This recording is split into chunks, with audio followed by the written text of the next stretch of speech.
Hello guys! Magandang buhay! Yan! Pakita ko ang mini garden ng aking mahal na asawa. Yan guys, basta may itinanim, may aanihin. Ito okra. Yan. Malapit na may bunga. Tapos, ito malunggay. Yan, buhay na.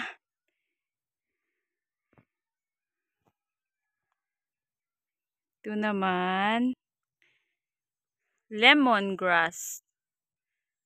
Tanglad. Lemongrass ba yung tanglad? Yan, dalawa. Yan, mahahaba na sila.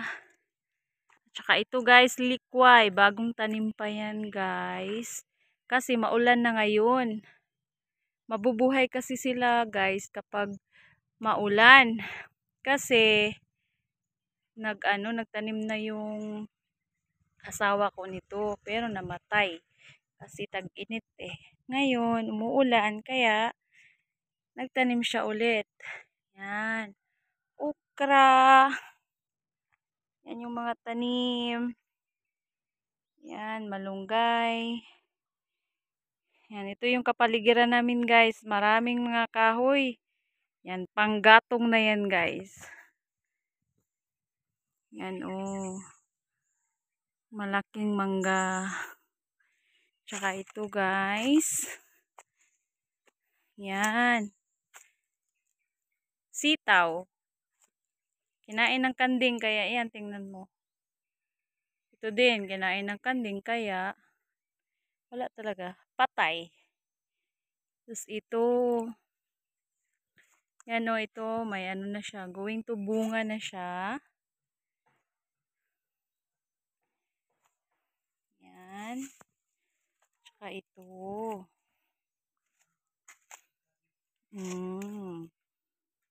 Tapos, ito naman. Tinangkong. Yan, mga tinangkong guys. Ano yung puti? Puting kamote. Parang ganun. Ito yung pulang kamote. Yan, ito. Kunti pala. Taas natin kasi yan. Yan yung kamote. Galay. Tapos ito mga puting kamote. Yan. Mataba. Matabang mga tinangkong sa Bisaya guys. Ewan ko ano ba yun sa Tagalog. Tapos ito, kangkong. Puting kangkong. Masarap to sa sinigang. Masarap din sa gisahin. Yan, okra. Kangkong. Yan, kaya hindi na mamimili puntang palengke kasi may fresh gulay from the garden. Yan, okra. Yun, okra. Dito lang malapit sa bahay namin. Ang mini garden ito, okra. Taba. Healthy gulay. Yan, kangkong. Tapos ito pa, kangkong. Tapos ito yung sibuyas ng asawa ko. Yan. Isang sako ng yan guys. Ano ang tawag ng yung compost. Compost yan guys. Ganito. Ito yung ideas ng asawa ko kasi marami kaming mga manok guys. Gustong-gusto nilang kainin yung mga tipasi sa humay. Yan. Kaya ito yung idea ng asawa ko para maging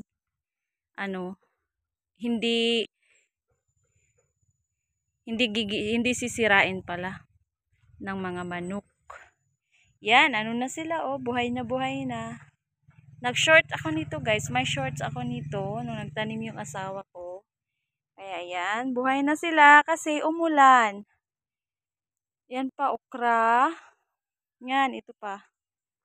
Ito pa. Yung white. Yung galay. Tinangkong. Yan. Yan, malapit na mamunga yung sitaw.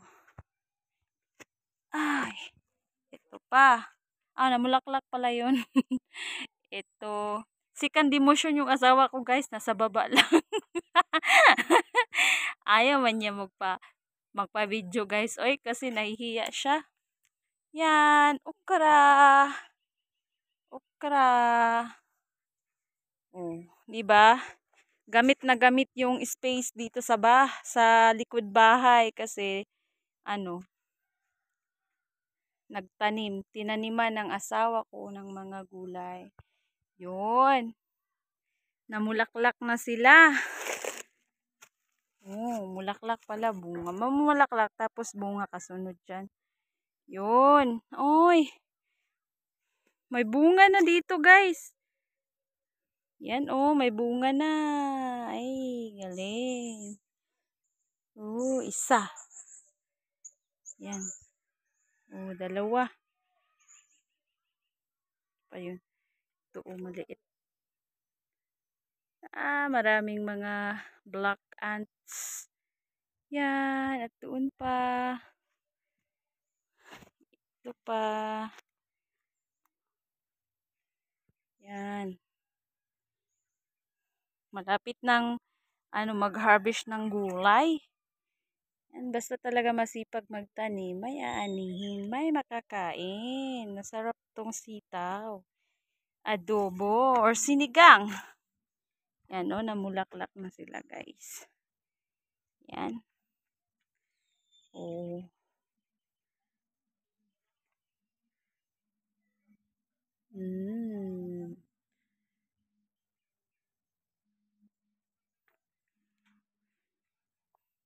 Yan.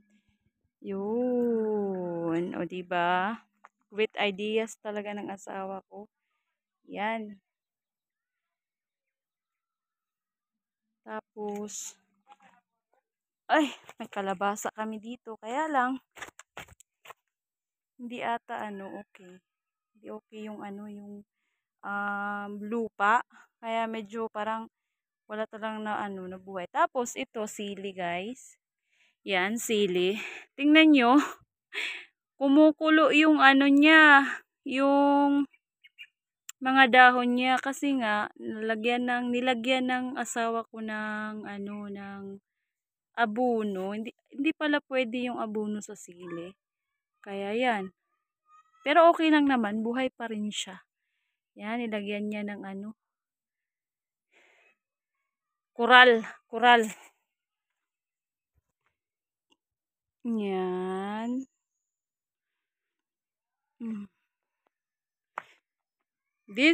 Ito lang, guys, yung vlog natin. Next time, mag-vlog ulit tayo, baka mag-vlog ulit tayo kapag naka-harvest na. Yan. Yung panahon natin ngayon is madilim. Parang uulan siya, guys. Yan, okay na okay kasi nga sobrang init ng panahon at masaya na uulan para maraming tubig at makainom ang mga halaman. This is all for today's video. Thank you for watching. God bless us all. Sa susunod ulit na video. Bye-bye.